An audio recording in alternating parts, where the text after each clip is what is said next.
Please don't forget subscribe to the channel and hit the bell to get notified of new daily videos. I had finally found my dream. A beautiful, albeit dilapidated, Victorian home in the historic Willow Creek district. The allure wasn't just the architecture, but the Heritage Preservation Fund, a community-managed trust designed to assist homeowners with historically accurate renovations. I'm an architect myself, and I had grand plans for restoring its original grandeur. My first interaction with the Heritage Oversight Committee, HOC, was promising. My application for a grant to restore the crumbling facade was meticulously prepared. Then came Kenneth. Kenneth Barlow, the committee's iron-fisted chairman, was a man who seemed to confuse community stewardship with personal dominion. He reviewed my application, not with the keen eye of a preservationist, but with an air of condescending disdain. He denied my grant request, not because of any historical inaccuracy or budgetary issue, but because of a gross aesthetic violation. A temporary antique wrought iron gate I'd installed at my property's entrance while waiting for the custom-forged replica to arrive. It was an interim measure, elegant in its own right, but Kenneth declared it an affront to Willow Creek's pristine historical integrity. Worse, he didn't just deny the grant. He issued a daily fine, a staggering $1,000 for this violation, demanding its immediate removal. I was furious. I knew, deep down, that his arbitrary decision and these exorbitant fines were just a smokescreen. Whispers circulated in the community about Kenneth's lavish lifestyle not quite aligning with his modest declared income. I suspected he was siphoning funds from the very Heritage Preservation Fund he was supposed to protect. I tried reasoning with Kenneth, presenting documentation of the custom gate order and explaining the temporary nature of my current one. He merely chuckled, sending me an official-looking but unmarked envelope containing yet another fine and a threatening notice of imminent property lien if I didn't comply. It was a thinly veiled intimidation tactic, echoing a pattern I'd heard about from other residents. That's when I knew pleasantries were over. This wasn't about a gate. It was about power and corruption.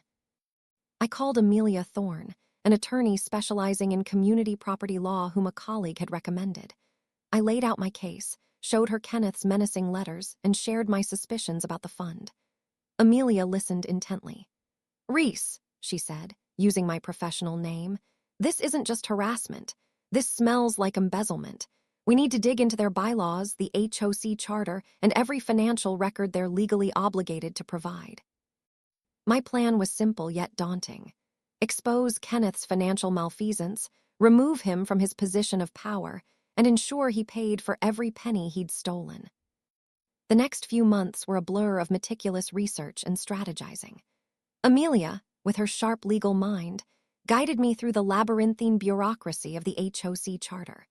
We found obscure clauses detailing the financial oversight responsibilities of the committee, the requirements for independent audits, and specific grounds for the removal of officers for misconduct or breach of fiduciary duty. While Amelia handled the legal requests for documentation, I started quietly reaching out to other homeowners.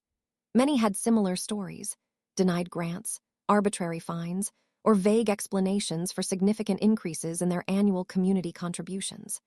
I collected testimonies, created a spreadsheet of every reported fine and denied application, cross-referencing them with Kenneth's public-facing financial statements, which Amelia helped me obtain through FOIA requests. The turning point came when Amelia uncovered irregular payments from the Heritage Preservation Fund to shell companies, payments that eventually traced back to assets Kenneth had recently acquired. He wasn't just denying grants, he was systematically pilfering the fund. We had the evidence. Amelia drafted a formal petition, citing multiple violations of the HOC charter, including misuse of funds, abuse of authority, and failure to adhere to proper notice procedures for fines and liens, like those unmarked envelopes he'd been stuffing into my mailbox. We rallied enough community members to sign, triggering a mandatory emergency meeting and an independent forensic audit of the fund, as per the HOC's own bylaws. Kenneth, true to form, tried to stall, cancel meetings, and even circulated anonymous flyers slandering me and other petitioners.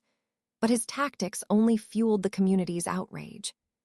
The emergency meeting was packed. Kenneth, flanked by a bewildered-looking legal aide, attempted to dismiss our claims as baseless personal vendettas. Amelia, however, systematically presented our evidence.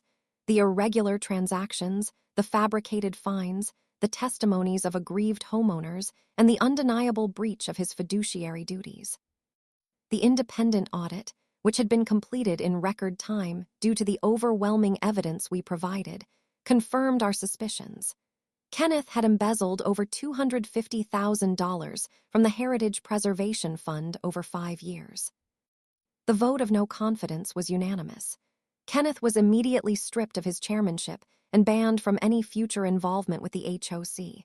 But that was just the beginning.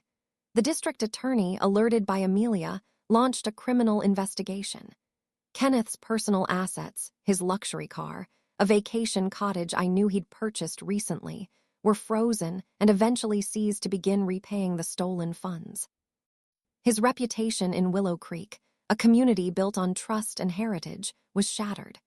Within weeks, his family listed their beautiful, historic home, the very same type of property he denied me a grant to renovate, and left, reportedly moving to another state. I never got my grant, but the Heritage Preservation Fund was restructured with new, transparent oversight. The interim gate stayed on my property for a while longer, a silent monument to what had transpired. I eventually installed my custom-forged replica, but the satisfaction I felt wasn't from a restored facade. It wasn't just about my gate or my grant.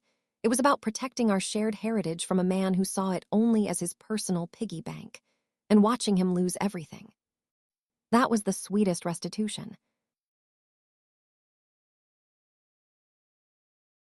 If you enjoyed this video, please hit the thumbs up button to like it. And please do subscribe to support the channel.